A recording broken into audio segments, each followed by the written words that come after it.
afternoon, guys. Dave Canterbury at the Pathfinder School. What I thought we'd do today is have a quick discussion about axes real quick and maintaining our axe in the field. I've had a lot of questions about that, and I thought while we were in this winter camping series, this basic bushcraft knowledge series, we would talk a little bit about that. I get quite a few questions about axes. I've answered a lot of questions in past videos about axes, but I've got two main axes that I carry, and I carry them for two different reasons. But I thought we'd talk a little bit about that today, and then again, how to maintain those axes in the field quick and expediently, and then how to repair those axes or refurbish that axe once it gets a little bit more dull than it should have gotten. Maybe you made a mistake and you glanced onto a rock or something like that and put a nick into your axe. There's ways to repair that. It's hard to do in the field, but in a base camp situation, it's a little easier. So let's talk about that. Stay with me. We'll get started. Okay, so let's first talk about brand and size of axe. Now, as far as brand of axe goes, I'm going to say this irrevocably. Basically, a Wetterlings, an SA Wetterlings axe, or a Gransfors Brooks axe is going to be the best axe that money can buy for use by the woodsman. Anything else is going to be inferior to that. So if you ask me in the comment section, what about this axe or what about that axe, I'm going to say, refer back to what I said in the first 10 seconds of the video. Wetterlings, Gransfors Brooks. Those are the axes that I prefer. Doesn't mean it's the best thing for you. The two axes that I carry the majority of the time are the Hunter's axe, which is a 19-inch handle, and I carry a full-size Forest axe, which is about a 23, 24-inch handle. And you can see the difference in these two axes side by side. The handle's quite a bit longer on the Forest axe. The head's quite a bit bigger.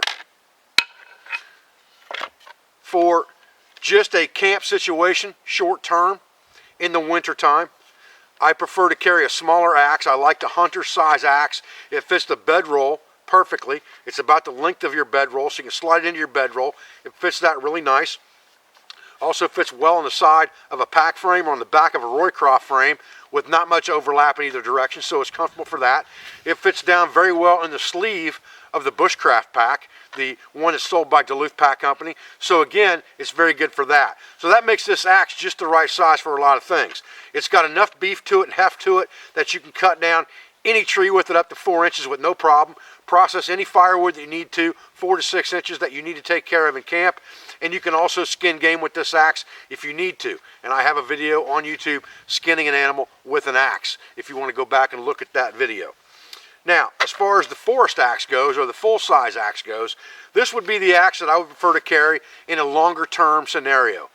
If I had conveyance like a horse, a canoe, an ATV, a sled, something like that, maybe even possibly if I were walking, I would choose to carry something this heavy only because of the capability of this tool in a longer-term situation.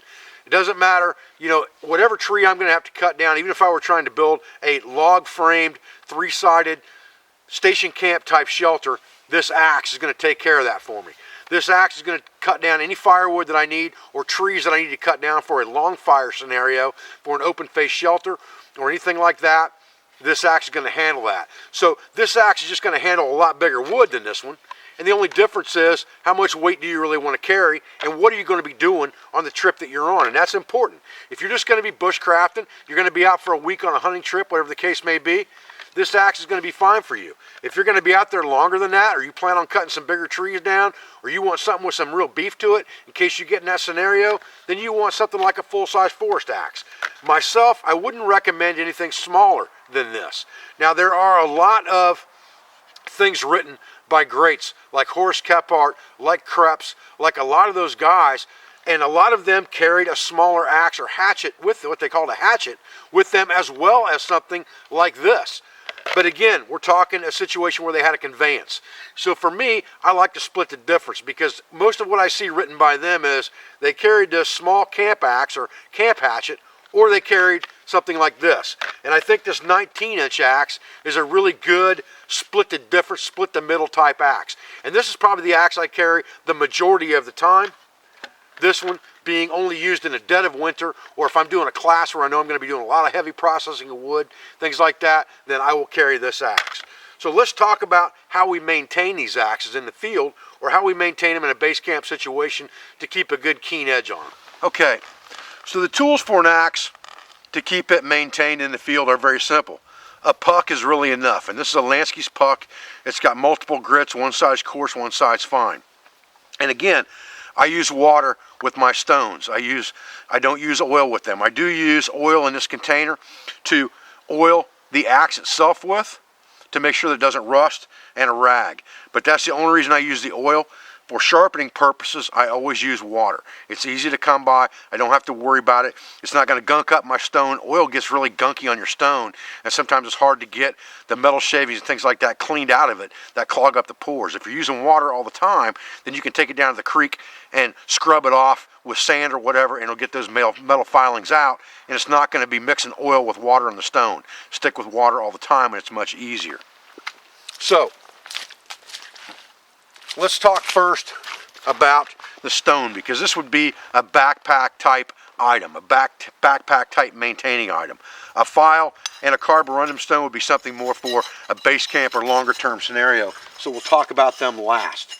Now, one of the things that you want to remember about an axe is and I've got a Kydex cover on both of my axes, and if anybody's asking about that or wonders about that, we do have someone making custom Kydex work at the Pathfinder school named Brian LeMaster, at Self-Reliance Outfitters at our retail location in Indianapolis, Indiana, named Brian LeMaster.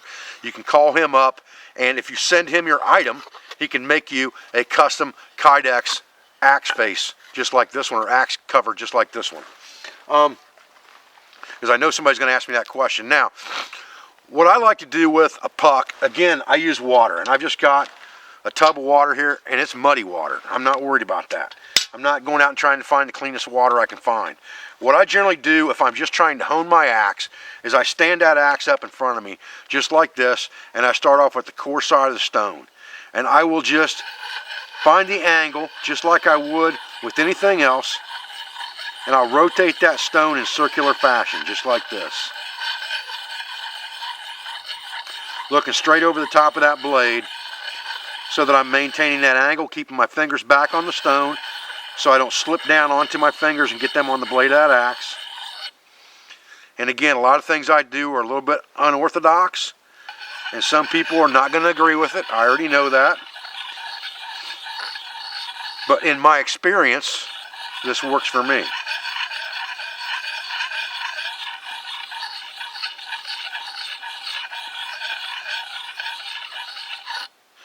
Once I've done that, I'm going to run my finger over it just to feel the edge. I have no problem with laying that axe on its side, just like this, on a flat surface like a stump, overhanging it on one side, and working the stone in circular fashion this way. Either way will work. Whatever you feel most comfortable with, that's what you should do.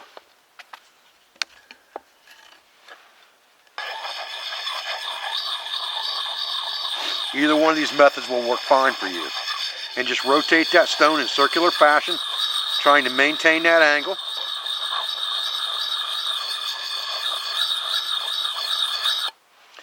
Make sure that you switch sides often so you're not causing a burr. Dip your stone every once in a while.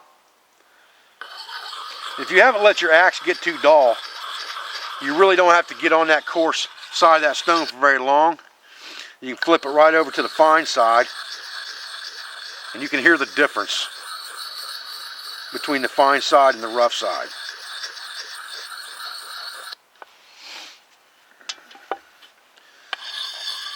With axes, don't let them go, guys. You really want to keep that axe honed a lot. You know, there have been several writings, and I can't quote to you right off the top of my head an exact date or an exact person that said this, but it has been said by some pretty good woodsmen that you should not ignore your axe to the point where it takes, filing stones to get it back in shape. In other words, carborundum stones and files, because at that point you're forced to, I have to be at a base camp scenario, or I have to get back to the civilized world, or my camp, or my cabin, or my house, or whatever the case may be, to get to those implements, because I'm probably not going to be carrying them in my pack, where it's very easy to carry something like this puck right in your pack, and it doesn't take up much room. And generally with an axe, I'll give it the same test as a knife. I'll put it on my nail, and I'll scrape my nail with it. And if that axe head is removing fingernail without me pushing down with just the weight of the axe head, that thing is plenty sharp. No doubt about it. And that axe is plenty sharp, I can tell you. Plenty sharp. Now once I was done sharpening my axe, I would first dry it off really well with a rag, pushing away from the blade like this to dry it off. And now I'll just take a little bit of oil, probably put it on the rag so it doesn't run all over the place. And I use olive oil for this because then I can cook with the same oil that I'm maintaining my gear with. I don't have to worry about that. And if I decide I'm going to cut meat or whatever the case may be with my implements, my axe, my knife, I don't have to worry about those petroleum-based products on my blades. So I always use virgin olive oil to maintain my blades. I get a lot of questions about that as well. When I get that done, I'll put the cover on it and move on to the next tool. Okay, so now let's talk about the forest axe. Now you can see this thing's been out in the weather quite a bit, and it's got some rust on it right now, right here. It's just surface rust, it's not really hurting anything, but it has not been maintained really well for a while. So in this case, we're going to use other implements. Now, I'm never going to take a file, and you always want to use a mill file, a fine, medium mill file for this, but I'm never going to take a file to my axe unless I've put a nick in it or I've got a rolled edge. If I've got a rolled edge on there, then I'm going to do the same thing. I'm going to put that axe on the side of a stump, and I'm going to remove the material. And when I feel that bite, when I feel it biting into the edge, that's when I know I'm taking out that nick. If it's running across there really slick like that, then I know I don't have to worry about it. I don't have a nick in that blade. But if I catch on something right there, that's going to help me to remove that nick. Same thing on the other side.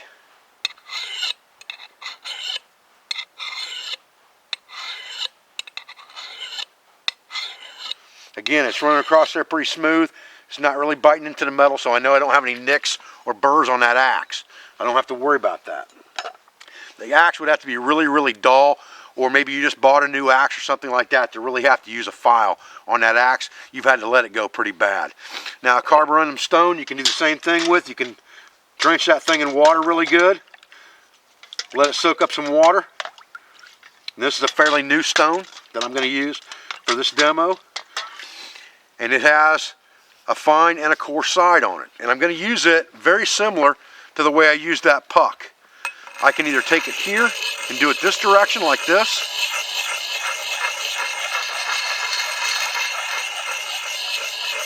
looking over the top of my axe and maintaining that angle. And then I can go to the other side and do the same thing, just like that.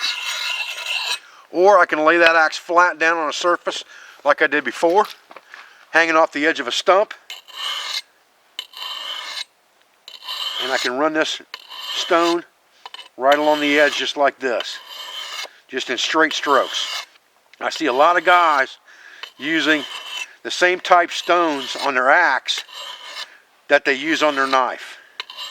That's not necessary. A carborundum stone is great for an axe.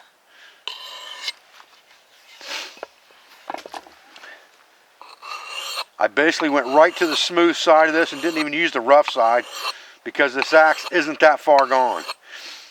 In other words, it hasn't been beat up to the point where I think I need to remove a lot of material. I just need to get the edge honed back to where it belongs.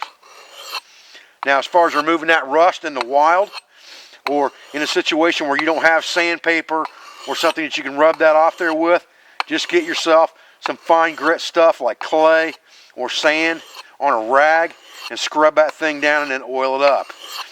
It just so happens that here in Ohio, where I live, I have got almost nothing but that type of soil. I've got a clay-based soil here,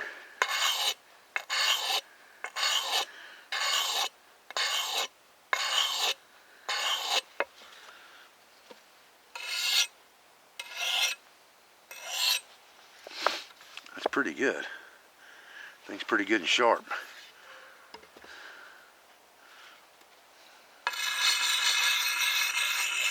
Now once I did this, I would go right back to the puck again. For that final sharpening, I always would go back to the puck. But I like those circular strokes in the end.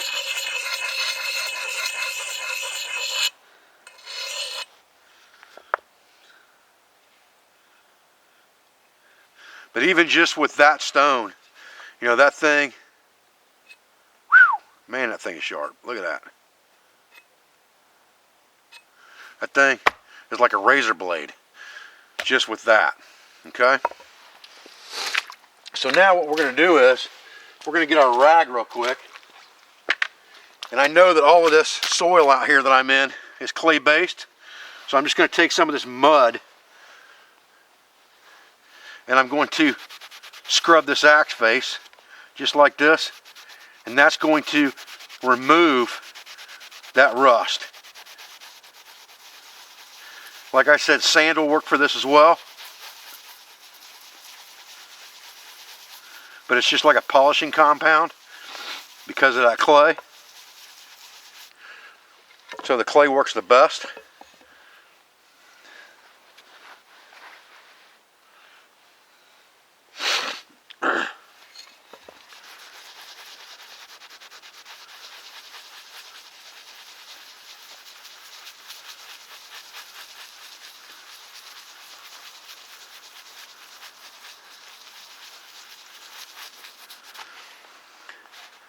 Wipe it down, and then I'm going to again put a coat of oil on there, and that thing will be dandy. This is just a piece of white oak I picked up off the ground.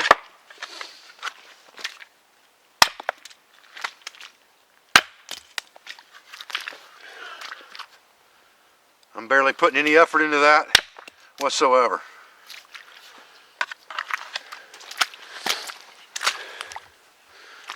Okay, so here's another soaking wet piece of oak right here. Laying out there in a damp fire pit overnight.